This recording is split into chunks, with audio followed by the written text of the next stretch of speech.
Bueno, vamos a la palabra del Señor.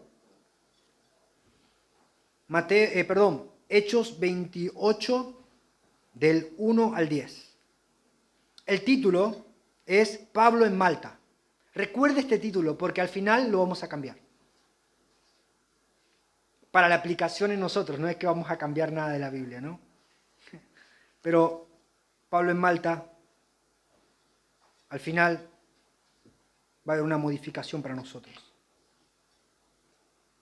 Dice, una vez que ellos estaban a salvo, nos enteramos de que la isla se llamaba Malta.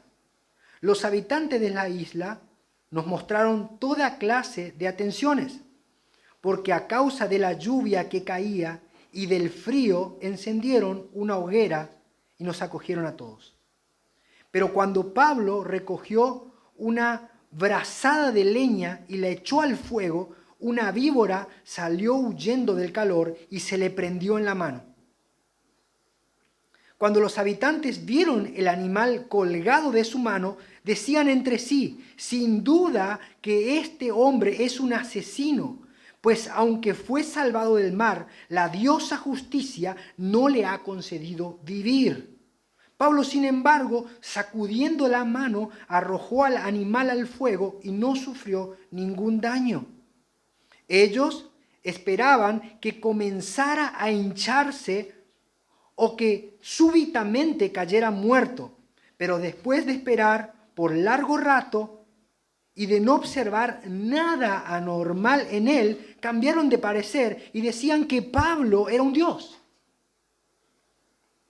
Cerca de allí había unas tierras que pertenecían al hombre principal de la isla, que se llamaba Publio, el cual nos recibió y nos hospedó con toda amabilidad por 3 días. Como el padre de Publio estaba en cama, enfermo con fiebre y disentería, Pablo entró a verlo y después de orar puso las manos sobre él y lo sanó. Cuando esto sucedió, los demás habitantes de la isla que tenían enfermedades venían a él y eran curados. También nos honraron con muchas demostraciones de respeto y cuando estábamos para salir, nos suplieron con todo lo necesario. Oramos. Señor, te clamamos, háblanos hoy. No queremos una voz humana, no queremos nuestra opinión, no queremos nuestra manera de pensar, no queremos nada que no sea tu palabra inspirada, obrando en nuestros corazones, porque tu palabra no vuelve vacía, sino que es prosperada para lo que fue enviada. Aquieta nuestros corazones. Señor, llevamos cautivo todo pensamiento contrario a la obediencia a Cristo. Disponemos nuestro corazón para oír tu voz. Aplica tus palabras de vida en nuestro ser. Danos luz, entendimiento. Danos el querer y el hacer tu voluntad. Instrúyenos, corrígenos, exhórtanos, repréndenos. Señor, haz lo que tengas que hacer, pero no nos dejes igual. Añade gracia a nuestras vidas. Te lo pedimos en Cristo Jesús. Amén. Amén. Todos conocemos o todos hemos escuchado alguna vez la famosa frase que dice, los caminos del Señor son misteriosos. ¿Usted escuchó esa frase alguna vez? Bueno, pues bien, lo son misteriosos. Pablo había recibido una palabra y Dios le había dicho que él iba a predicar su nombre en las autoridades de los de su nación, delante de reyes y delante de los gentiles. Esa fue la palabra de Dios, pero no le dijo cómo esto iba a pasar. El tema es que Dios decide que ese camino que Dios había determinado que Pablo transite, se transite a través de la senda del dolor, del sufrimiento, del rechazo, pero también de la fe. Sin lugar a dudas, a cada paso del caminar de Pablo podemos ver esto, que mientras él iba tratando de obedecer esto que Dios había diseñado para él, tanto el sufrimiento como la aflicción, como la oposición, eran como pautas que se iban cumpliendo en su vida constantemente. Pero él atravesaba cada circunstancia con fe, confiando de que Dios estaba en control de todo lo que él hacía. Los que hemos sido llamados por Dios, haremos bien en recordar esto, que los caminos del Señor son misteriosos. Pero si bien son misteriosos, no son contrarios a su carácter. Sus caminos son santos, justos, sabios y poderosos, pero no son nuestros caminos. En este pasaje vamos a ver de una manera muy clara cómo la senda de Dios que había delimitado para la vida de Pablo no era una senda que era una carga para él. El sufrimiento que Pablo atravesaba no era un obstáculo, no era una carga, ni siquiera era algo que afligía su corazón, sino que era una motivación para que Pablo pudiera ver cómo es que Dios cumplía su propósito. Hermanos, tengo una noticia para darles. El Dios de Pablo es nuestro mismo Dios. Y Él ejecuta sus decretos de una manera santa, justa, poderosa y muchas más veces de la que quisiéramos, de manera misteriosa para nosotros.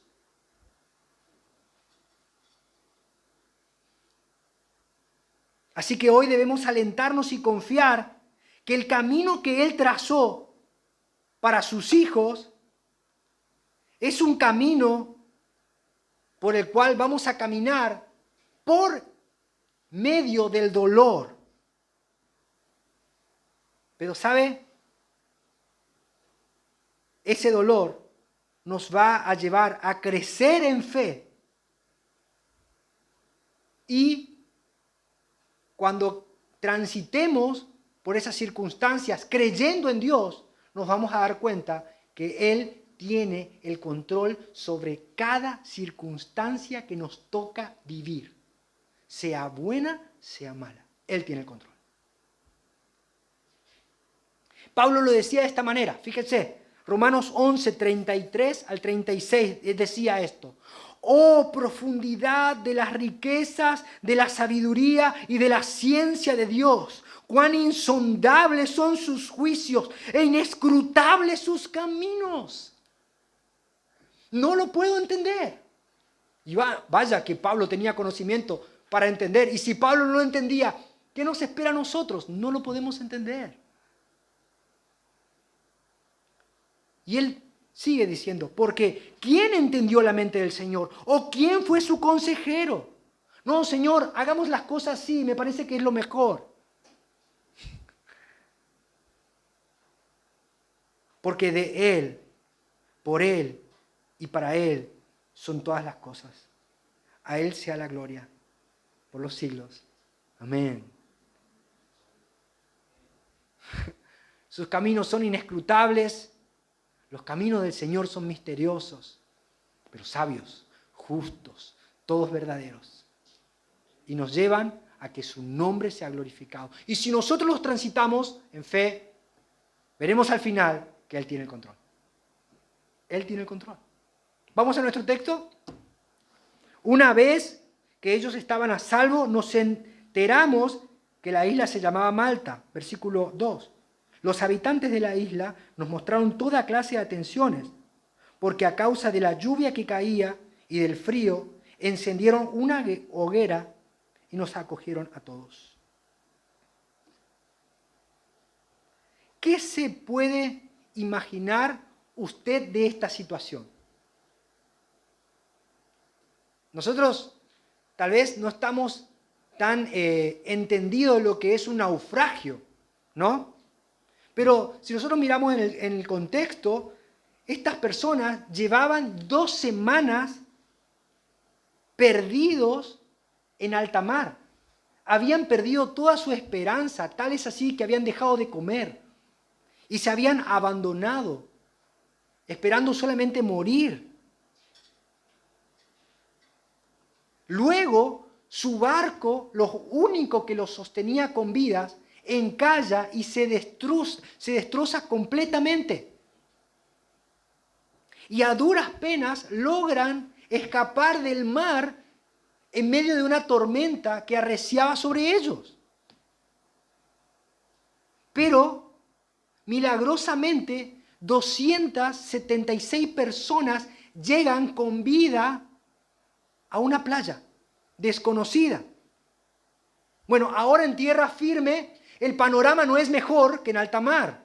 ¿Por qué? Porque había una lluvia que caía sobre ellos y el frío amenazaba con terminar lo que el mar había comenzado.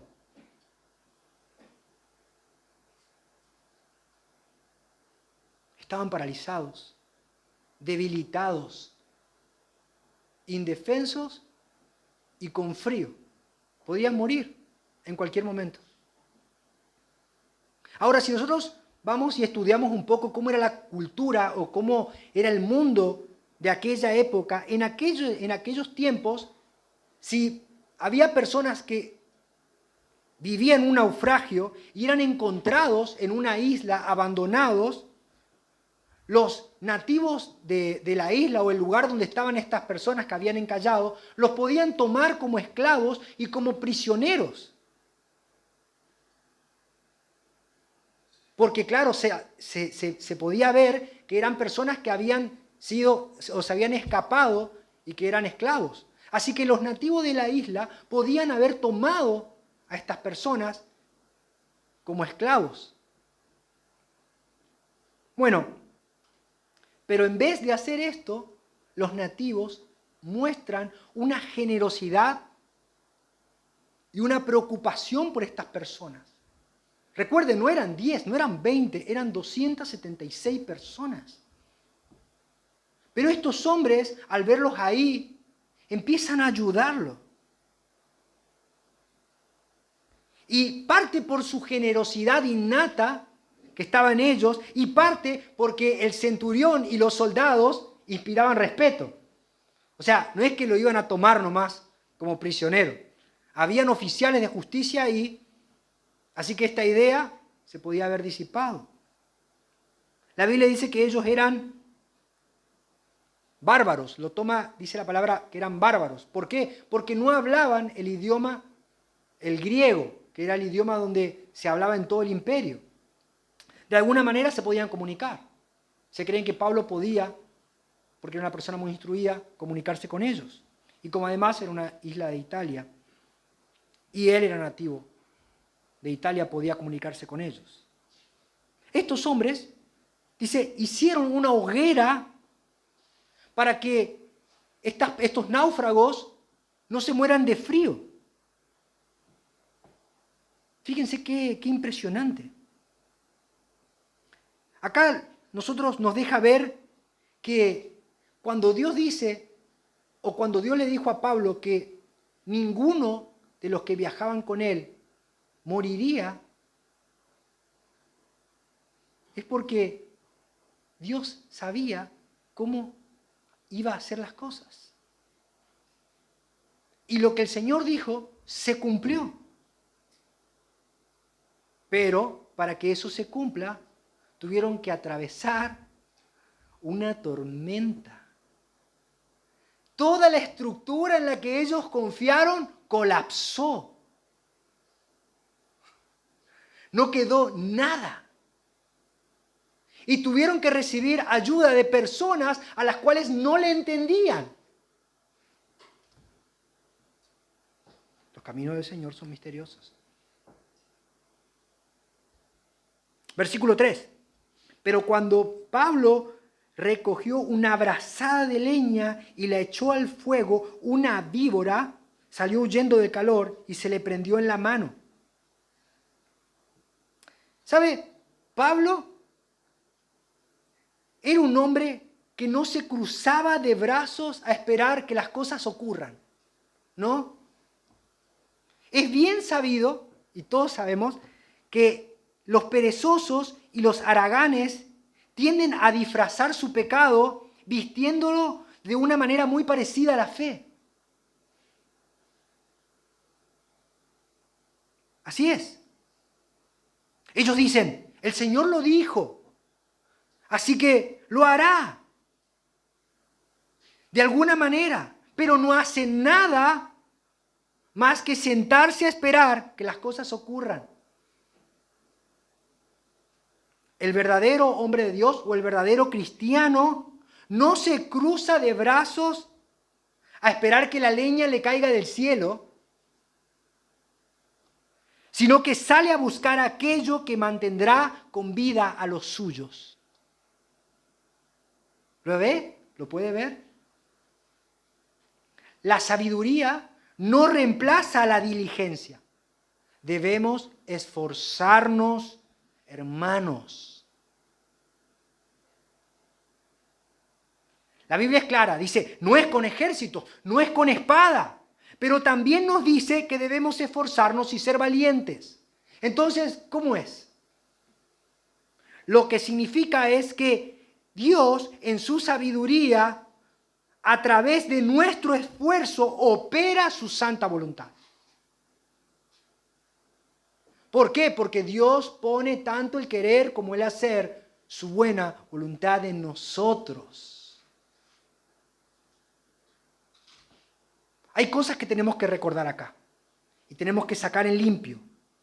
Un líder o un cristiano es alguien que sabe que nada se hace sin Dios, pero también sabe que debe esforzarse y trabajar cuando otros están esperando que alguien suba la temperatura de la estufa.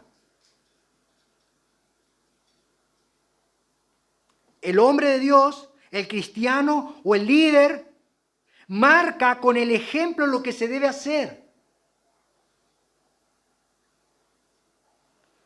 El hombre de Dios aviva el fuego. El hombre de Dios, el cristiano o el líder, no es un haragán perezoso, fiaca, que se cree sabio y no agarra una pala ni por casualidad. No sé si está claro así. ¿Quedó así claro? El líder, el cristiano, la persona que debe velar por otros, se preocupa por la vida de los que viajan con él. Y todos en este salón tenemos algún rango de autoridad por el cual Dios nos va a pedir cuentas. Todos. ¿Quiénes son los que viajan contigo?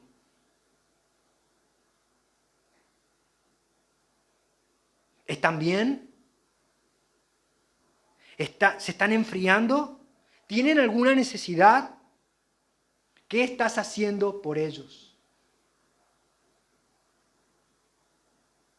Un líder deja de mirar su situación como prioritaria para ver la necesidad del otro como su prioridad. ¿Lo ve? A la luz de esta verdad debemos preguntarnos qué tipo de influencia estamos teniendo nosotros sobre las personas que nos rodean. A veces tenemos este tipo de actitud de subsidiaria. Creemos que todo el mundo nos debe y todo el mundo tiene que hacer las cosas por nosotros. Tenemos como esta mentalidad de plan, ¿no? No, yo necesito un plan o me tienen que dar esto y yo no hago nada al respecto y todos me tienen que ayudar a mí. No es así, hermanos. Eso no es bíblico. El cristiano no se queja por la circunstancia en la que está, sino dice, Señor, vos me pusiste en este lugar. Bueno, si tú me diste ramas, avivaré el fuego con las ramas. Todos conocemos la frase esa, si la vida te da limones, haz limonada. Bueno, Pablo tenía ramas, avivó el fuego. Pero recuerda, hermanos, habían personas que se estaban muriendo de frío. Y ya había gente que estaba ayudando, pero Pablo no se iba a quedar de brazos cruzados.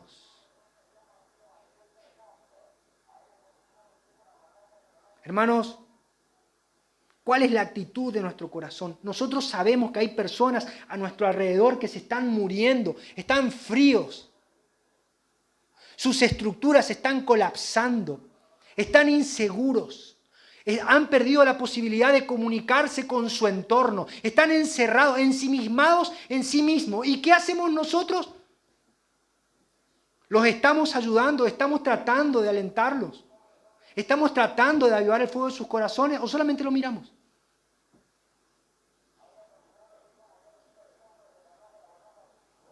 ¿Tenemos empatía o somos completamente egoístas y estamos mirando nuestra propia situación? Dios nos va a pedir cuenta de eso.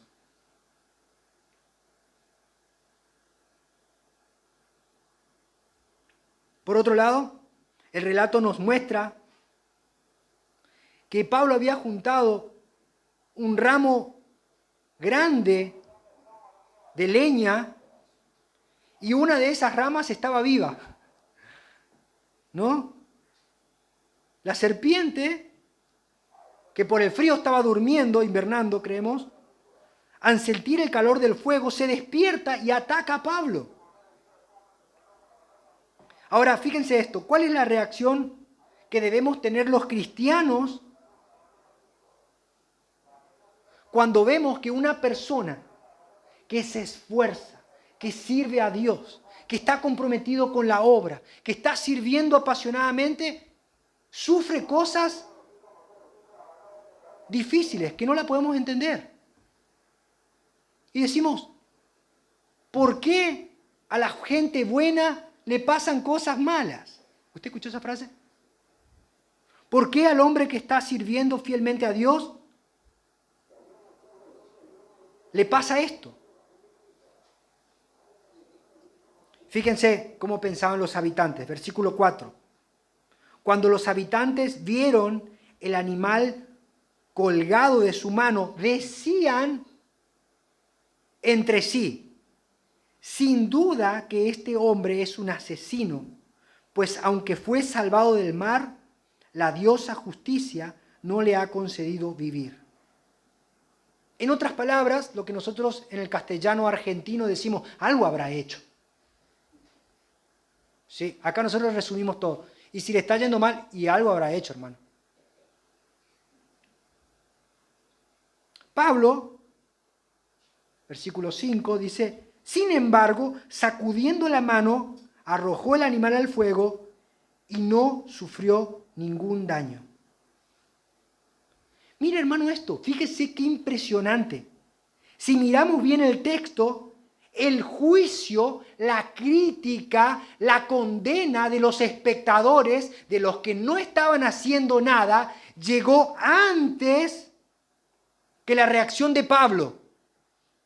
Pablo todavía estaba sorprendido con la serpiente en la mano, no la había sacudido y la gente ya lo estaba juzgando. Hermanos, el veneno en los labios es más rápido que el veneno de la mordida de una serpiente. ¿Lo ve?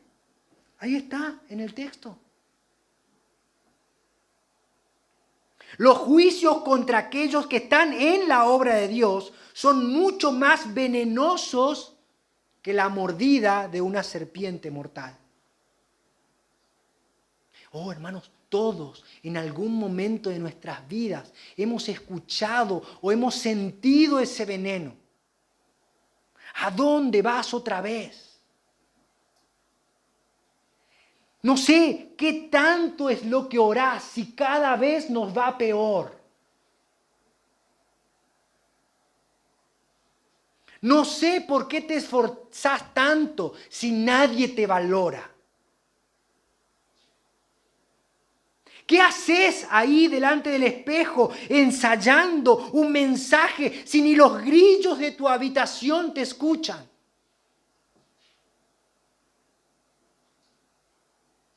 ¿Por qué das de tu dinero para Dios? ¿No te das cuenta que el pastor se va a comprar un zapato nuevo con eso?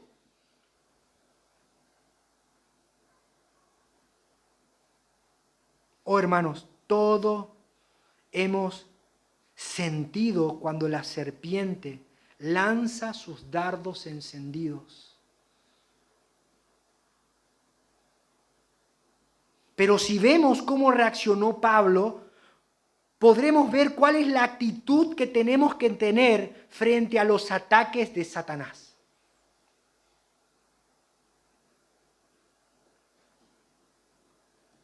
Punto número 1. Recuerde, el enemigo no atacó al que tenía los brazos cruzados. El enemigo no atacó al haragán, no atacó al fiaca. Así que si usted está siendo atacado, es porque usted está sirviendo a Dios. Los que no sirven a Dios ni se preocupan por los demás, probablemente sean personas que nunca van a tener dificultades. El diablo no los ataca. ¿Y sabe por qué no los ataca? Porque no los conoce. ¿Usted recuerda los hijos de Seba cuando fueron a querer expulsar al demonio? Decía, te conjuro por el nombre de Jesús, el que predica Pablo. ¿Y qué le dijo el demonio? A Jesús conozco, a Pablo también, pero ¿ustedes quiénes son? No los conocía. Así que no le molestaba. Si está siendo atacado, es por algo. Es porque está haciendo un obstáculo contra su reino.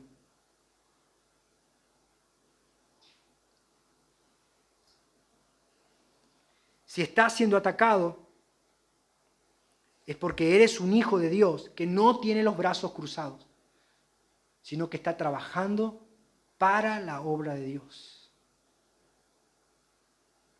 2. La fe domina las emociones.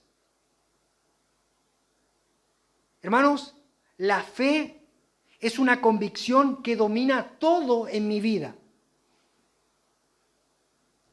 En cambio, la persona que duda es como la ola del mar, que va y viene, un día está bien, otro día está mal, un día siente que va a hacer cosas, otro día no siente que va a hacer cosas.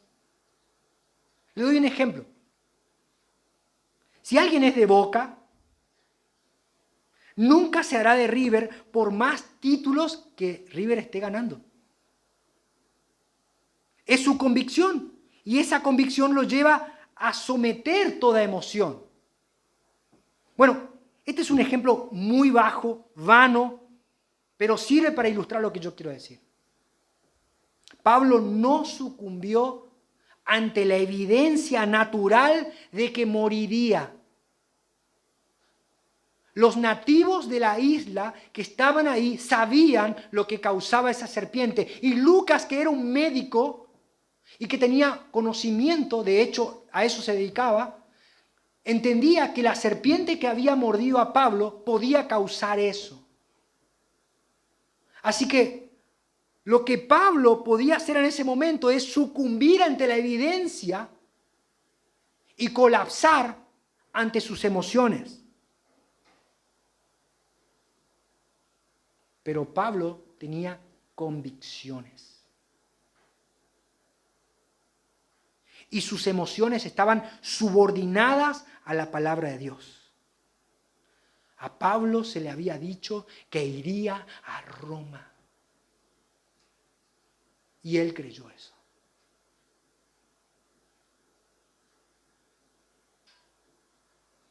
Hermanos, debemos confiar en la palabra de Dios. No importa las circunstancias. Si el Señor dijo algo, Él lo cumplirá. Y mis emociones son un tobogán que me pueden llevar a tomar decisiones equivocadas.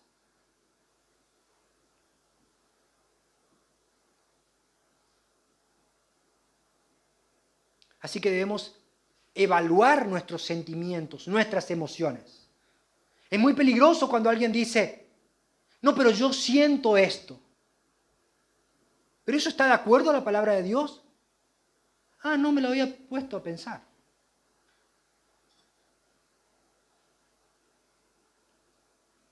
¿Lo ve? Punto número 3. La parálisis se quita sirviendo. Cada vez que la serpiente nos muerda la mano, debemos hacer lo que hizo el hombre de la mano seca. ¿Recuerda ese hombre? Ese hombre fue hacia donde estaba Cristo, extendió su mano hacia donde él estaba para que lo sane. Cuando la mano se acercó al cuerpo físico de Cristo, fue restaurada. ¿Quieres ser sanado de la parálisis que te ocasionaron cuando servías? En algún momento la crítica, la murmuración, el pecado de algún hermano te paralizó y ya no quieres servir. Debes volver tu mirada a Cristo y extender tu mano hacia su cuerpo, hacia la iglesia, y serás restaurado. O cuando la serpiente siente el fuego de la convicción, es sacudida y atormentada, y los hijos de Dios salen victoriosos.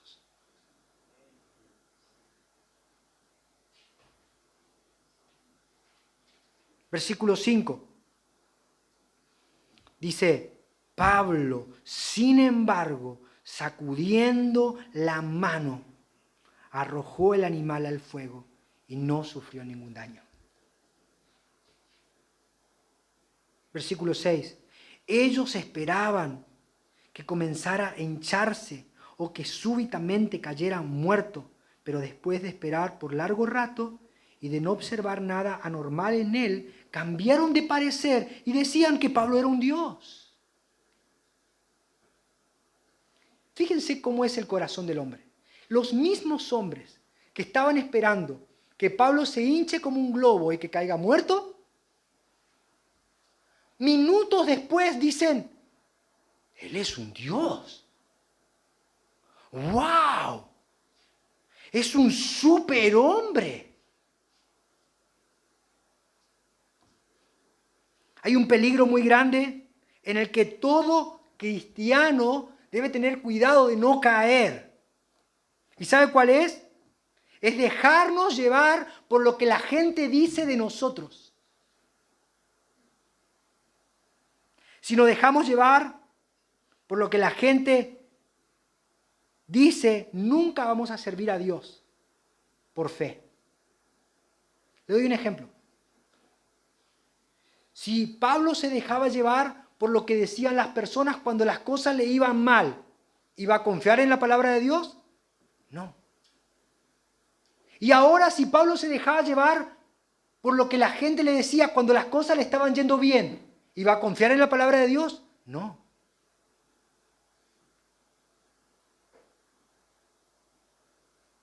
Nosotros no debemos caer en el error de formar la opinión que tenemos de nosotros mismos por lo que la gente dice. Fíjese lo que dice Pablo, Romanos 12, versículo 3. Digo pues, por la gracia que me es dada, a cada cual que está entre vosotros, que no tenga más alto concepto de sí que el que debe tener, sino que piense de sí con cordura, conforme a la medida de fe que Dios repartió a cada uno. ¿Lo ve? Lo que nosotros pensamos de nosotros debe estar centrado en lo que Dios dice de nosotros.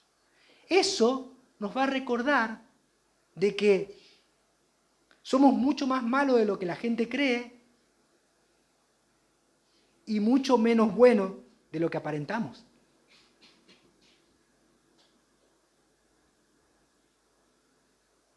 Versículo 7.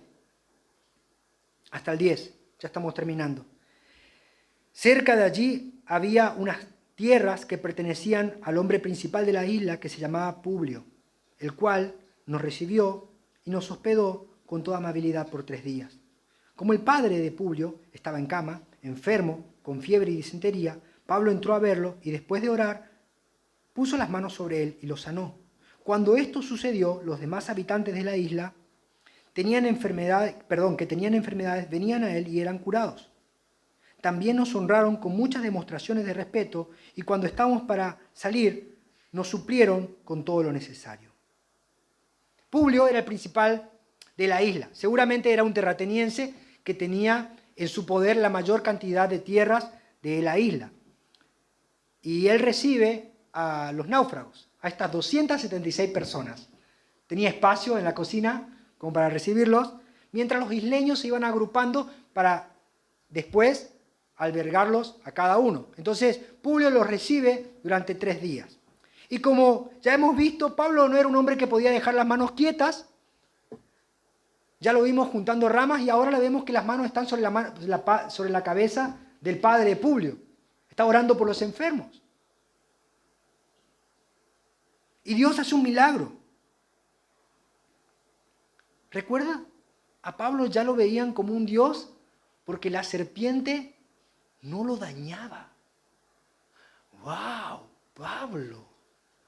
¿Es algún estilo de superhéroe que tiene un poder, que él activa algo y los dardos no lo dañan y ahora poder sale de él y sana a la gente? ¡Wow! No es difícil de entender que toda la isla se agolpara para traer a los enfermos. Y de esto podemos sacar muchísimas conclusiones. Primero, hoy en día, de la misma forma que las personas de Malta se agolparon y se amontonaron para recibir milagros, la gente se amontona en las iglesias para recibir sanidad. Las personas, igual que en aquel momento en la isla, prefieren a los sanadores de fe que a los médicos. La gente no se agolpaba para ir con Lucas, que era un médico profesional. Preferían a Pablo. Por eso es que los megatemplos están llenos de personas que van en busca de su milagro. ¿Lo ve? Ahora fíjense esto, otra cosa que podemos sacar en limpio. Ver o recibir un milagro extraordinario de Dios no es evidencia de que una persona haya creído o haya sido salva. ¿Saben cuántas personas, dice la Biblia, registra que fueron salvas en Malta? ¿Saben cuántos? Ninguno. ¿Y saben cuántos fueron sanos? Todos.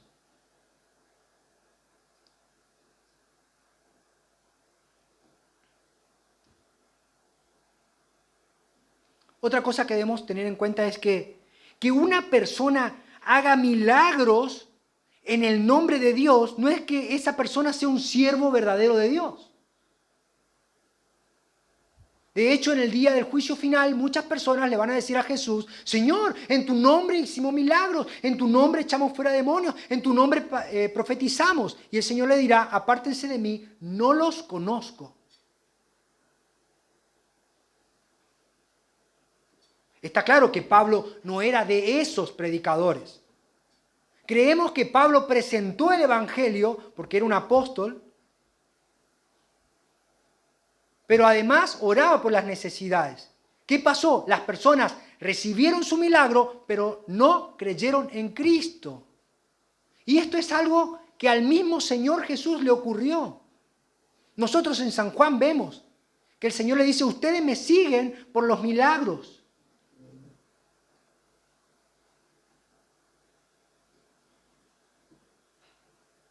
Otra cosa que podemos sacar en limpio acá es que este modelo de juntar mucha gente para que Dios sane a alguien, es el modelo que en los últimos tiempos se usa más popularmente para que los templos se llenen.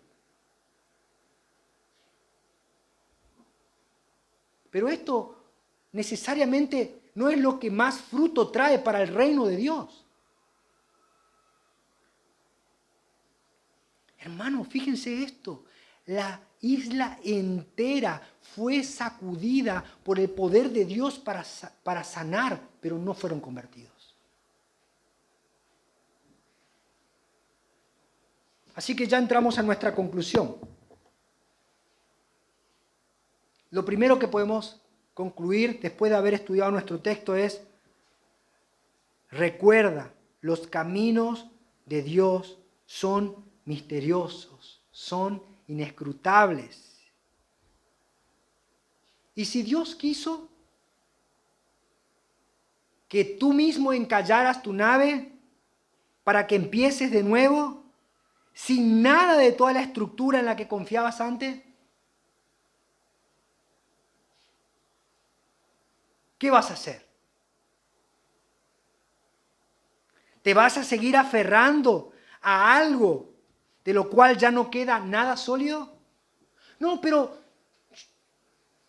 yo quiero, extraño aquella cosa que me hacía sentir bien. Y si Dios te dice, te saqué de ese lugar, ¿estamos dispuestos a aceptar?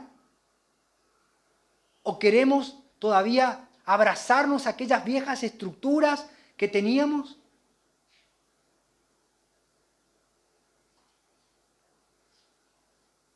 Dos, recuerda, nuestra fe es probada como el fuego. No hay en la Biblia, tal vez para mí, una descripción gráfica más clara que esta. Nuestra fe es probada por el fuego. Pablo está siendo probado a la vista de todos. Todo el mundo puso sus ojos en él. Decía, vamos a ver cómo revienta este hombre. Los morbosos, ¿usted alguna vez vio a una persona morbosa? Hay un accidente y todos van a mirar. Y todos buscan, mira, yo le conozco a aquel que está allá, y se acerca, como si fuera que tiene algún interés. ¿Cómo andás? Tanto tiempo, sí. ¿Qué está haciendo? ¿Qué pasó? Así son los morbosos. Todos están esperando para ver cómo claudicás de tu fe. Todos están esperando a ver qué vas a hacer.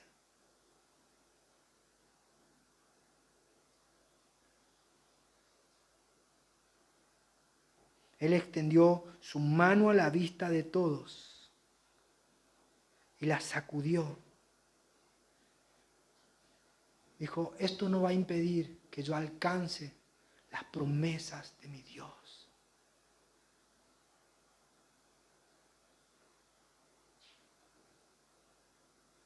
Y por último, tengamos mucho cuidado con las ambivalencias. Tengamos mucho cuidado con polarizar o ser pendulares, irnos de un extremo al otro. Si no nos afirmamos en la palabra de Dios, podemos dejarnos llevar por las emociones y nos iremos de un extremo al otro. Y le voy a mostrar en este texto cómo las personas se van de una emoción al otro. Pablo, cuando es mordido por la serpiente, las personas dijeron, este es un reo de muerte, este va a morir. Y después cuando no muere dice, no, este es un Dios. No había nada en el medio.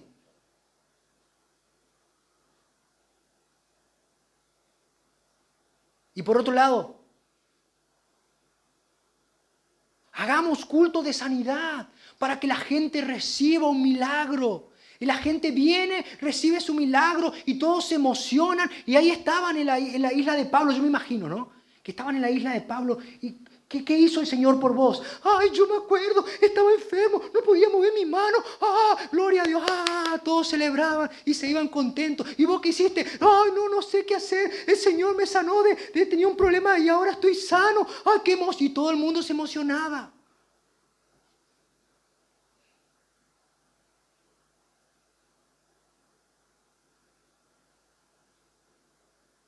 Y por otro lado, así que dicen, no, hermanos, no hay que orar por la sanidad de la gente. El Señor es soberano. Déjalo así como está nomás, lo está probando el Señor, que aprenda. Que sufra para Cristo, hermano. Yo tenía un profesor en el seminario, gracias a Dios, él ya está con el Señor, y entonces él agarraba y decía que tenemos que tener fe para recibir sanidad, pero tenemos que tener fe para estar enfermos. ¿Y cómo? Claro, decía que vos tenías que como que aceptar la enfermedad con gozo y deleitarte en la enfermedad. Entonces, obviamente, nosotros con un compañero mío que estudiábamos, éramos muy malos, peor que ahora. Y recuerdo que yo decía, no me entraba en la cabeza. Entonces decíamos, ¿cómo es creer para enfermedad? Es raro. Así que nosotros empezábamos a hacer broma y decíamos, bueno, recibí tu enfermedad ahora, ¿no? Decíamos, vamos a orar, yo quiero orar que el Señor te saque un orzuelo para que puedas madurar en la fe. Y nos impartíamos la enfermedad, ¿no? De alguna manera. Entonces nos vamos de un extremo. Creemos que Dios solamente opera cuando la gente es sanada y nos vamos al otro extremo. No, Dios solamente está con el que sufre. No, hermano, tiene que haber algo en el medio. Abramos nuestras Biblias, seamos cuerdos. La Biblia nos llama a que lo más importante y lo prioritario es que la persona sea salva. Y si la persona está enferma, Santiago nos llama, no nos pregunta, dice, llámenos los ancianos, oren por el enfermo. Y si el Señor quiere, el Señor va a sanar al enfermo. Hermanos, nosotros tenemos en este lugar testimonios que aún la misma ciencia se quedó sin palabras. Con el hijo de nuestro hermano Ariel, que el Señor hizo un milagro. Porque creemos que la iglesia estuvo orando, pero nosotros no hacemos un culto de eso. No hacemos culto a la sanidad, nosotros hacemos culto a nuestro Señor Jesucristo, que nos salvó. Y Él es el mismo, ayer y hoy y por los siglos. Y Él puede sanar, y claro que puede hacerlo. Y si no quiere hacerlo, voy a sacudirme aquella mentira de Satanás que me quiere hacer pensar que Dios no me ama, y voy a seguir confiando en Él.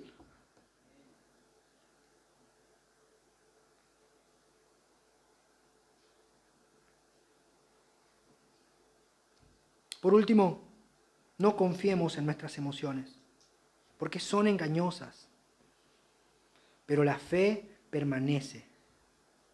Y la fe no es una emoción, es una convicción.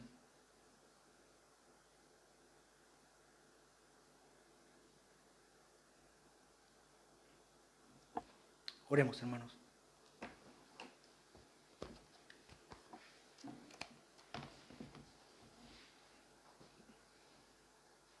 Señor, te damos gracias por tu palabra.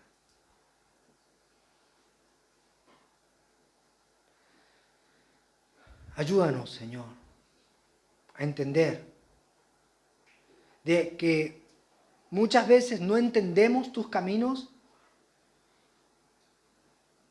y tal vez van a ser misteriosos para nosotros, pero tú eres santo, justo, todopoderoso, y tú tienes el control sobre todas las cosas. Ya sea que suframos o ya sea que tú nos uses poderosamente,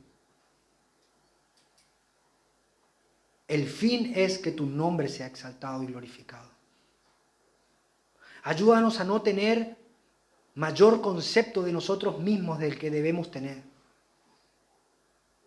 Sabemos que somos pecadores. Ayúdanos a centrar el foco en las cosas que son realmente importantes. Señor, Constantemente Satanás lanza sus dardos encendidos contra nosotros para impedirnos servirte, para impedirnos poner nuestras manos sobre el arado. Muchas veces el dolor quiere hacernos mirar hacia atrás. Señor, pero no estamos aquí por emociones, no estamos aquí por lo que dice la gente, no estamos aquí por lo que piensan de nosotros, estamos aquí por una convicción firme y genuina de que tú vas a cumplir lo que dijiste. Señor, gracias porque la iglesia es ese muro de contención. Que cuando en algún momento nos sentimos fríos, paralizados y débiles, hay otros que nos alientan y nos ayudan. Gracias, Señor, por aquellos hombres que tú pusiste a nuestro lado para alentarnos, para acompañarnos. Cuando nos sentíamos solos, aislados, incomunicados, apartados, los vimos avivar el fuego de nuestro corazón con sus palabras, con su esfuerzo, con su sacrificio. Gracias, Señor, porque tú guardas a tu iglesia y tú proteges a los tuyos. Marcharemos, Señor. Tú trazaste el camino y nosotros te obedeceremos. Te damos gracias en Cristo Jesús. Amén y amén.